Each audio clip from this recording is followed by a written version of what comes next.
আমরা এই সময় স্বাস্থ্যবিধি মেনে শ্রেণীকক্ষে উপস্থিত থেকে ক্লাস করছি। তোমরা যারা শ্রেণীকক্ষে এসেছো তোমাদের সকলকে শুভেচ্ছা। আজকে নবম শ্রেণী থেকে আমি কমপ্লিটিং সেন্টেন্স পার্ট 2 এ আলোচনা করব। তোমরা এই আলোচনাটা ভালো করে দেখবে এবং শুনবে। পরবর্তীতে কমপ্লিটিং সেন্টেন্স আমরা যাতে সুন্দর করে করতে পারি তার জন্য আমার প্রস্তুতি নেব। তো এ সম্পর্কে আমি তোমাদেরকে পূর্বে কিছু নিয়ম লিখে দিয়েছি। কিছু সাবঅর্ডিনেট কনজাংশন এবং কোঅর্ডিনেটিং কনজাংশন আমি গতকালকে তোমাদেরকে লিখিয়ে দিয়েছি।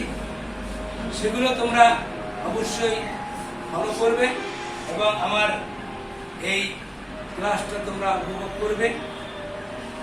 গতকালকে আমরা যে পর্ব লিখে দিয়েছিলাম, আজকে আমরা ইফ দিয়ে আলোচনা করব। আমরা বলেছিলাম যে প্রথম অংশটি দেওয়া থাকবে একটি সেন্টেন্সের, তার দ্বিতীয় অংশ দেওয়া থাকবে না, কিংবা দ্বিতীয় অংশ দেওয়া থাকবে, প্রথম অংশটা দেওয়া থাকবে না। তো আজকে আমরা ইফ সাবঅর্ডিনেট কনজাংশন ইফ নিয়ে আসবো, যা আমাদের কমপ্লেক্স সেন্টেন্স গঠন করার জন্য অতীব প্রয়োজন হয়। তো শিক্ষার্থীরা, ইফ মানে হচ্ছে যদি, এটা একটা conditional conjunction. Subordinate conditional conjunction ইফের মানে হচ্ছে যদি। একটা শর্তমূলক, এ ধরনের শর্তমূলক সেন্টেন্স গুলো ইফ দিয়ে শুরু হয়।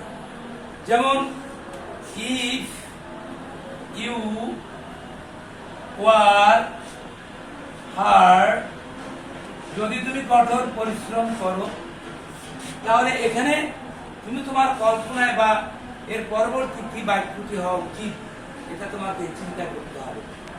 তো ইফ ইউ ওয়ার্ক হার্ড, শর্ত হলো তুমি যদি কঠোর পরিশ্রম করো তাহলে জীবনে উন্নতি করতে পারবে।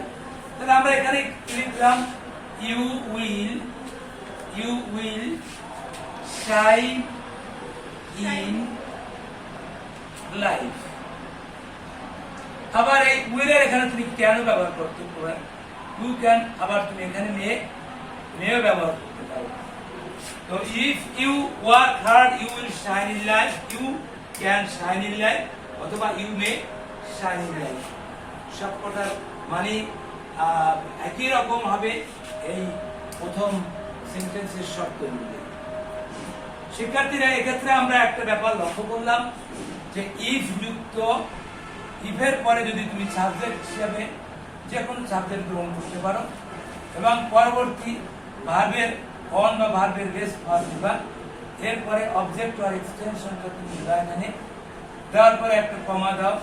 কমা দেওয়ার পরে এখানে সাবজেক্ট কিংবা শ্যাল কিংবা মে কিংবা ক্যান, এরপরে তুমি ভার্বের অন ধরে অথবা অবজেক্টের এক্সটেনশন। তো শিক্ষার্থীরা একটু লক্ষ্য করো, এখানে ইফ এবং ইফ দেখো এখানে মিল আছে কি আছে। সাবজেক্ট হিসাবে এখানে আমি ইউ নিয়েছি, ভার্বের বেস ফর্ম হিসাবে আমি ওয়ার্ক নিয়েছি, অবজেক্টের এক্সটেনশনের জায়গাটা আমি দখল করেছি হার্ড। পরবর্তী বাক্যটা দেখো, সাবজেক্ট উইল বা ক্যান বা মে, সাবজেক্ট শ্যাল মে ক্যান, আবার দিয়েছি শাইন ভার্ব অন এবং অবজেক্টের এক্সটেনশন। এভাবে তুমি বহু সেন্টেন্স করতে পারো। সাবজেক্ট হিসেবে যে কোনো পার্সন তুমি এখানে আনতে পারো, তবে বাক্যটি হবে শর্তমূলক বাক্য। তো প্রিয় শিক্ষার্থীরা, এরপর আমরা আসি সেকেন্ড কন্ডিশন বা ইফের দ্বিতীয় ধাপটায় চলে আসি। এভাবে স্ট্রাকচার লিখে আমরা এই কমপ্লিটিং সেন্টেন্সটাকে গ্রহ করতে পারি, কমপ্লিট করতে পারি। তো এরপরে আমরা দেখি সেকেন্ড কন্ডিশন হিসাবে ইফ প্লাস সাবজেক্ট,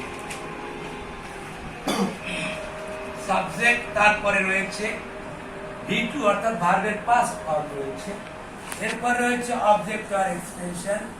পরবর্তীতে আমরা যে গঠনটা দেব সেটা হচ্ছে শুট কিংবা কুড কিংবা মাইট। এরপরে আমরা দিতে পারি এখান থেকে verb on object or extension. তো একইভাবে আমরা সাবজেক্ট, যে কোনো সাবজেক্ট একটা আনতে পারি, যে কোনো এখানে প্রোনাউন বা সাবজেক্টিভ যে প্রোনাউন গুলো আছে সেগুলো বা নমিনেটিভ যে প্রোনাউন গুলো আছে আমরা সেটা নিয়ে আসতে পারি। যেমন if they went there in time।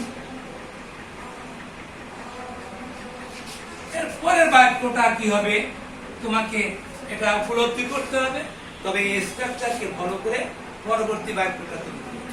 তো ইফ দে ওয়েন্ট দেয়ার, দেখো শিক্ষার্থীরা এখানে ইফ আছে, ইফ আছে সাবজেক্ট হিসেবে দেয়া আছে, ভার্ব টু হিসেবে গোড পাস্ট টেন্স ওয়েন্ট আছে, এবং এখানে অবজেক্ট আর এক্সটেনশন হিসেবে দেয়ার আছে বা দেয়ার ইন টাইম এই ফ্রেজ দিয়ে আমি জায়গাটা দখল করে দিয়েছি। ঠিক তারপরে আমি এই সেন্টেন্সগুলো ভিত্তি করে পরবর্তী বাক্যটা কি হতে পারে সেটা আমি if they went there in time, এর মানেটা হচ্ছে যদি তারা সেখানে সময় মতো যেত তাহলে কি হতো, তাহলে সময় মতো যদি যায় তাহলে কি হবে বলো? এটা তোমার কল্পনা প্রসূত, অর্থাৎ এর পরবর্তী বাক্যটা পরবর্তী ধাপ কি হতে পারে তোমাকে চিন্তা করে বলতে হবে, বাংলায় চিন্তা করবে, ইংরেজিতে লিখবে। If they went there in time, যদি তুমি সেখানে সময় মতো যেতে, তাহলে সরি এখানে আমরা দে কিন্তু ব্যবহার করছি। If they went there in time, যদি তারা সেখানে সময় মতো যেত তাহলে তারা দে উড, উইলের পাস্ট টেন্স উড দিয়েছে, অথবা দে কুড, আমরা কুড দেই, কুড উড দুইটার যে কোনো একটা আমরা দেই, দে উড অথবা কুড জয়েন দা মিটিং, তারা জয়েন দা মিটিং, তারা মিটিং এ যোগ দিতে। তাহলে কি দেখলাম শিক্ষার্থীরা, দেখো তো একটু লক্ষ্য করে, ইফ ইফ আছে না রেডি, এখানে সাবজেক্ট হিসেবে দেয়া আছে বা হিসেবে ওয়েন্ট আছে, অবজেক্টের এই জায়গাটায় কেটে কেটে ফ্রেজ বা অন্যান্য এক্সটেনশনাল ওয়ার্ড দিয়ে আমরা এখানে শেষ করেছি। তারপরে দেখো এখানে সাবজেক্ট দেয়া আছে, শুড কুড মাইট, এর যে কোনো একটা আমরা নিয়েছি, কুড হিসেবে ধরে নিয়েছি, এখানে ভার্ব হিসেবে আমরা জয়েন এনেছি, আর অবজেক্ট আর এক্সটেনশন হিসেবে মিটিং এনেছি। মানেটা কি হলো, যদি তারা সেখানে সময় মতো যেত তাহলে তারা মিটিং এ যোগ দিতে পারতো বা সবাই তারা যোগ দিতে পারত। তো শিক্ষার্থীরা এখানে আমরা দেখালাম কিন্তু সেকেন্ড কন্ডিশনটা দেখালাম, এভাবে রয়েছে আমাদের থার্ড কন্ডিশনটা রয়েছে। থার্ড কন্ডিশনটা কি একটু লক্ষ্য রাখবে। থার্ড কন্ডিশনটা হচ্ছে একই গঠনে, আমি স্ট্রাকচারটা লিখবো, লেখার পরে তোমরা এটা খেয়াল করবে এবং স্ট্রাকচার অনুযায়ী তুমি সেন্টেন্সটা পুরো করবে। যে সেন্টেন্সটা দেওয়া থাকবে না সেটা তুমি পুরো করবে। যেমন ইফ প্লাস আমরা থার্ড কন্ডিশন হিসেবে ধরে নেই, সাবজেক্ট প্লাস হ্যাড প্লাস বিটি প্লাস অবজেক্ট আর এক্সটেনশন, কমা দিয়ে এখানে পরবর্তী গঠন হবে subject plus should have might have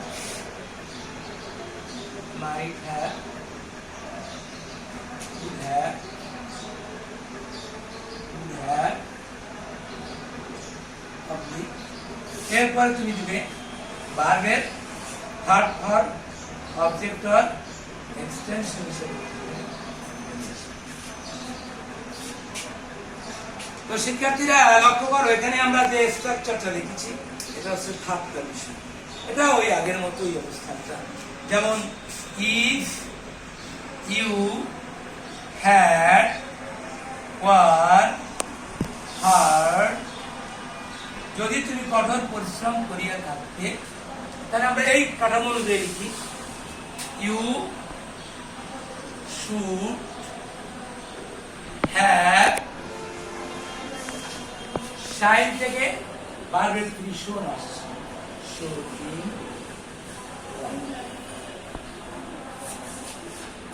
স্ট্রাকচারটা দেখলে দেখবা ইফ এখানে ইফের মিল রয়েছে, সাবজেক্ট হিসেবে আমরা ইউ এনেছি, হ্যাড হিসেবে আমরা এনেছি অক্সিলারি ভার্ব পাস্ট পারফেক্টের, এবং ভার্বের থ্রি হিসেবে আমরা ওয়ার্ক এনেছি, আর এক্সটেনশন এনেছি এখানে আমরা হার্ড এনেছি, আর এখানে সাবজেক্ট হিসেবে ইউ এনেছি, শুড হিসেবে should have, might have, would have, যে কোনো তিনটার একটা অক্সিলারি ভার্ব এনেছি, এবং এখানে ভার্বের থার্ড ফর্ম শাইনের শোন এনেছি, শাইন শোন শোন তোমরা আগেই জেনেছো এগুলো, এবং এক্সটেনশন হিসেবে লাইফ এখানে এনেছি।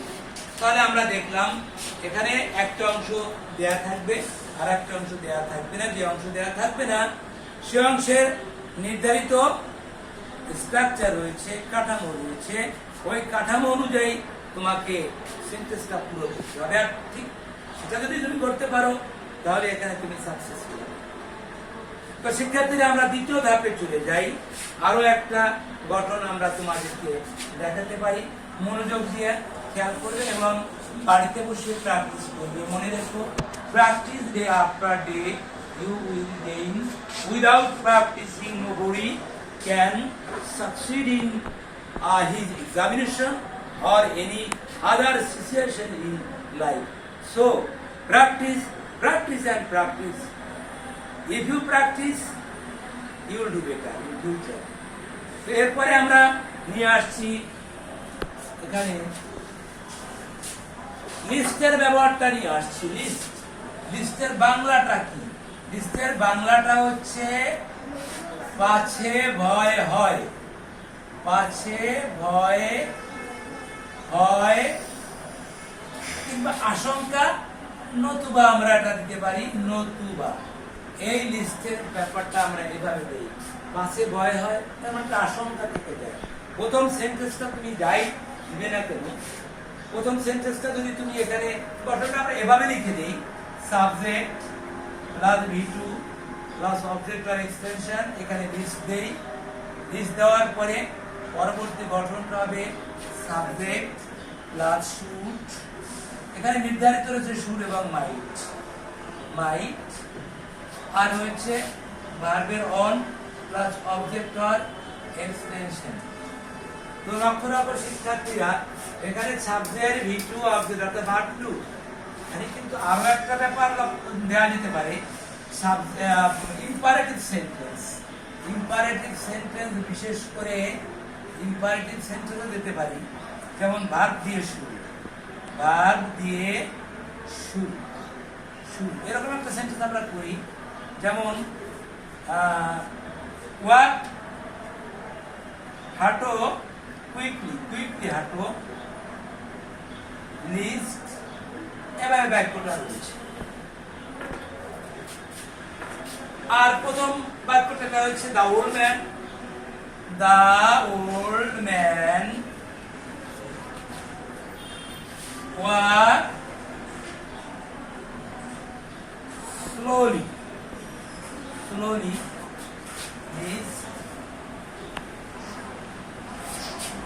তো আমরা জেনেছি যে লিস্ট হচ্ছে নতুবা পাছে ভয় হয়।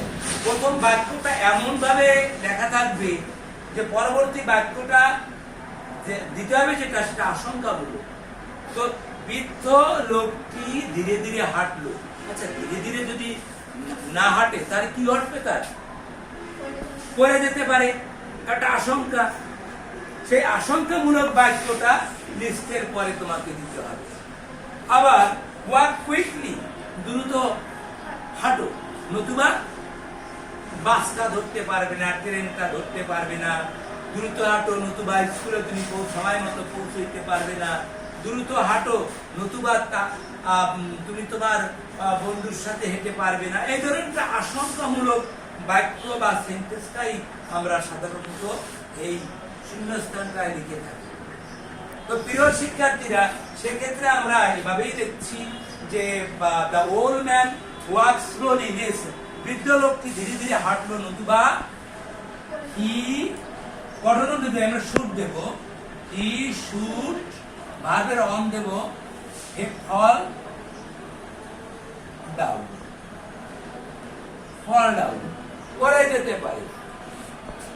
ঠিক এভাবে ওয়াক কুইকলি, দ্রুত হাঁটো, নতুবা তুমি বাসটা ইউ শুড মিস দা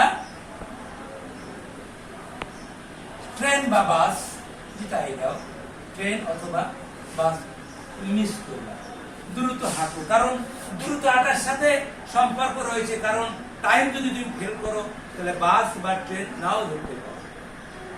তো এভাবে দেখলে আমরা আমাদের নির্দিষ্ট একটা স্ট্রাকচারে যে অংশটা থাকবে না সেই অংশটা স্ট্রাকচার অনুযায়ী আমরা পূরণ করলেই কমপ্লিটিং সেন্টেন্সে আমরা সফল হতে পারবো।